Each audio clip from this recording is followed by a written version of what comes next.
नमस्कार, संजना यादव अपने YouTube channel पे आप सबको स्वागत करती हूँ। दोस्तों, एक मैं नाच गीत लेके आ रही हूँ। अच्छा लगे तो लाइक सब्सक्राइब कमेंट करना दोस्तों, धमाके के साथ। तो चलिए म्यूजिक के साथ में सुनाते हैं। आप सबको अच्छा लगे तो लाइक सब्सक्राइब कमेंट करिएगा, ज़्यादा से ज़्यादा प्यार दुलार दीजिएगा दोस्तों। चलिए सुनाते हैं।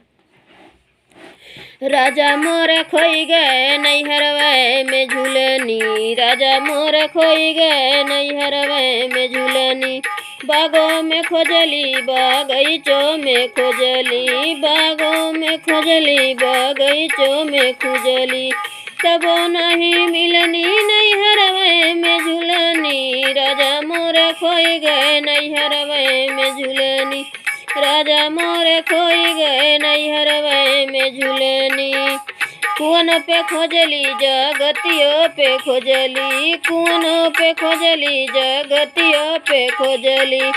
तब न मिलनी नैहरवे में झूलनी, राजा मोर खोई गए नैहरवे में झूलनी, राजा मोर खोई गए नैहरवे में झूलनी।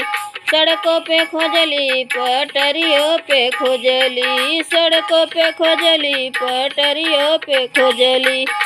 तब नहीं मिलनी नैहरवे में झूलनी, राजा मोर खोई गए नैहरवे में झूलनी, राजा मोर खोई गए नैहरवे में झूलनी, राजा मोर खोई गए नैहरवे में झूलनी। गद्दा पे खोजली गलीचों पे खोजली, गद्दा पे खोजली गलीचों पे खोजली। तब नहीं मिलनी नैहरवे में झूलनी, राजा मोर खोई गए नैहरवे में झूलनी, राजा मोर खोई गए नैहरवे में झूलनी, राजा मोर खोई गए नैहरवे में झूलनी। घरों में खोजली दुआरों पे खोजली, घरों में खोजली दुआरों पे खोजली।